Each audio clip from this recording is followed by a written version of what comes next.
या अल्लाह तू मेरे नसीब में वो लिखते जिसकी मुझे चाहत है, वो दुआ जो मेरी नमाजों में, वो दुआ जो मेरी तहज्जुद में बरकरार है। ऐ रहमान और रहीम, तू दिलों के हालों को बेहतर जानता है। मुझे वो अता कर जिसकी तमन्ना मुझे बेसुकून रखती है। बेशक तू कुन फयाकुन का मालिक है। अल्लाह तू मेरे नसीब में वो लिखते जिसकी मुझे चाहत है, वो दुआ जो मेरी नमाजों में, वो दुआ जो मेरी तहज्जुद में बरकरार है। ऐ रहमान और रहीम, तू दिलों के हालों को बेहतर जानता है। मुझे वो अता कर जिसकी तमन्ना मुझे बेसुकून रखती है।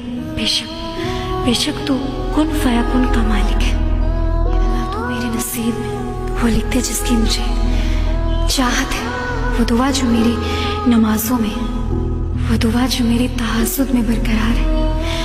ऐ रहमान और रहीम, तू दिलों के हालों को बेहतर जानता है। मुझे वो अता कर जिसकी तमन्ना मुझे बेसुकून रखती है। बेशक तू कुन फयाकुन का मालिक है।